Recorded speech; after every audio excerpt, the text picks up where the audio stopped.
What's going on, everyone? Merry Christmas. It's Christmas Day. Sorry for the poor audio and maybe the echoey sound. I'm at my parents' house in the basement and trying to get some reviews out. So, yeah, and the poor lighting and everything. Sorry for all that. But today we're going to talk about the Christmas Chronicles 2. It's a Netflix original released November 18th, 2020, and it stars by Chris Columbus, who did Home Alone 2, Escape from New York, Harry Potter and the Philosopher's Stone, and Harry Potter and the Chamber of Secrets, Mrs. Doubtfire, and Pixels. So, Christmas Chronicles 2 is about, well, you follow the girl and her, from the young girl from the first one who goes and Santa needs help because an evil person has come to the North Pole and took the star to take away Christmas spirit, and her and her friend has to go help Santa and Mrs. Claus and North Pole to help get it back and reignite the Christmas spirit and hunt down who actually took it. Overall, this film was a pretty amusing adventure film. It has a lot of good, uh, wholesome moments in it, and it does have some pretty entertaining chase scenes in it and stuff. Overall, the effects in this actually look pretty good. It's pretty decent, sort of same style as the first, and that it definitely feels way more studio esque in that sense, though. Where obviously you could tell a lot of it was fabricated and things like that. They didn't use actual like a city or anything like that. It's all sets up, obviously, and that the characters themselves are pretty basic though. It's pretty standard for film franchises like that to go this route, so I wasn't surprised at that. And overall, I thought the film was pretty generic and pretty dull in the long run. It's sort of like the Santa Claus and then the Santa Claus 2 and 3 were not as good and stuff. Let me know if you want me to review those, by the way, down below.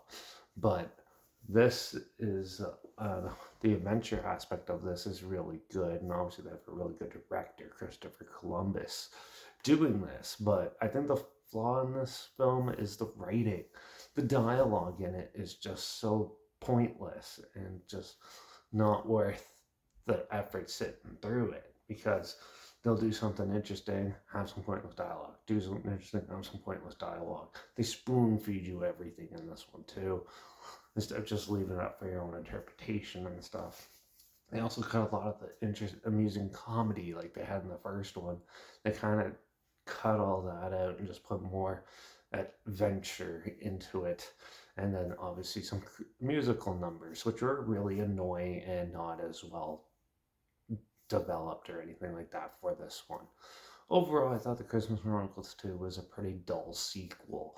I didn't think it was really interesting at all. It's pretty much a repackaged Santa Claus 2 or Santa Claus 3, in my opinion. Just not as wholesome and not as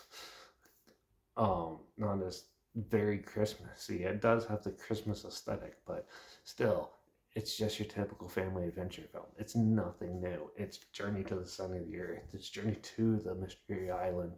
It's one of those film like that. So if you like those films, you'll like this one. If you like the first one, you might find this one a little bit of a downgrade, but still, it's still amusing enough. So I'm gonna give the Christmas Chronicles 2 a 2 out of 5. I wasn't really into it, and overall, I thought it was pretty dull compared to the first one. So, if you want to check it out, it is on Netflix though, and also make sure you check out my Instagram.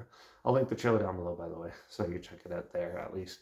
Also, make sure you check out my Instagram. That's linked down below. That's where I post clips of films I'm going to review in the future on my stories. Put the film title in there and some fun fact or history thing in there as well. Also, my letterbox down below, Derek Reviews. That's where I post my first star rating right after watching the films. And my Twitter down below at reviews_Derek. So follow me on those platforms, download this channel. Like this video, share it some more people, wherever. Comment your opinions of the film down below if you have any. If you have any films or film franchises in any genre and on any streaming service that you want to hear my opinions on in the future, comment those down below too. I'll try my best to get to them as soon as I can, and if I can find them. So, yeah. And make sure you subscribe. Hope you find something weird, obscure, and odd they probably never thought I'd check out together, and also share my opinions on popular films I've come up, classic films, and reviews on other things as well. Don't forget to like this video, share it to more people wherever. Comment your opinions of the film down below if you have any films or film franchises, and then any genre and on any streaming service that you want to hear my opinions on. If you comment those down below too, I'll try my best to get to them as soon as I can, and if I can find them. Also, make sure you let me know what your favorite Christmas Chronicles movie is as well. And don't forget to ring that bell because we're going to go into a horror thriller Christmas film for the next one because I'm going to do another one here for Christmas Day. It's called Babysitter Must Die. So it's a little cheesy and a little amusing, but it takes place on Christmas. So I'm including it for this holiday season. So make sure you tune in for that. Watch out for all those evil elf dudes and people stealing Christmas cheer. And I guess I'll see you all in the next review. So until then, cheers.